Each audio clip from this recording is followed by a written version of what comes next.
पालघरमध्ये एका फर्निचरच्या दुकानात दिवसा ढवळ्या चोरीची घटना घडल्याचा प्रकार समोर आलाय। पालघर जिल्ह्यामध्ये गुन्हेगारीच्या घटनांमध्ये मोठी वाढ झाल्याचं आता पाहायला मिळत आहे आणि आता पालघरमधील धडा हॉस्पिटलच्या जवळ आणि सातपाटी रस्त्यावर असलेल्या देव या नावाच्या फर्निचरच्या दुकानात एका चोरट्याने 80,000ची चोरी केल्याची घटना उघडकीस आली आहे। ही संपूर्ण चोरीची घटना सीसीटीव्ही मध्ये कैद झाली असून त्याचे फुटेजही समोर आले आहे।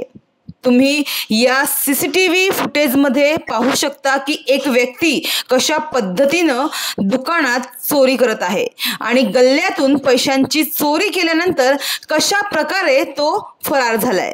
गुरुवारी 20 फेब्रुवारी रोजी दुपारी 2:30 वाजण्याच्या सुमारास ही घटना घडली। मात्र या प्रकरणी अद्याप कोणतीही माहिती समोर आलेली नाहीये।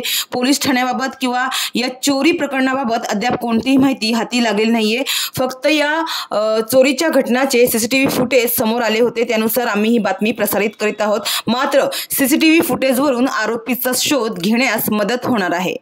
मात्र भर दिवसात दुकानात चोरी झाल्याने दुकानदारांमध्ये भीतीचं सावट पसरलं असून दुकानदारांनी आता सतर्क राहण्याची गरज आहे। दुकानदारांनी आपले दुकान असंच उघडं ठेवून जाणं टाळलं पाहिजे, कारण फुटेजमध्ये दिसतच आहे की आरोपी कशा पद्धतीनं पैसे ठेवलेल्या गल्ल्याचं लोक तोडत आहे।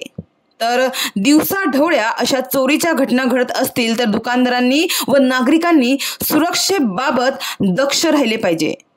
तर सुरक्षेच्या दृष्टीने स्थानिक पोलिसांनी सुद्धा पालघर जिल्ह्यात गस्त वाढवण्याची गरज आहे।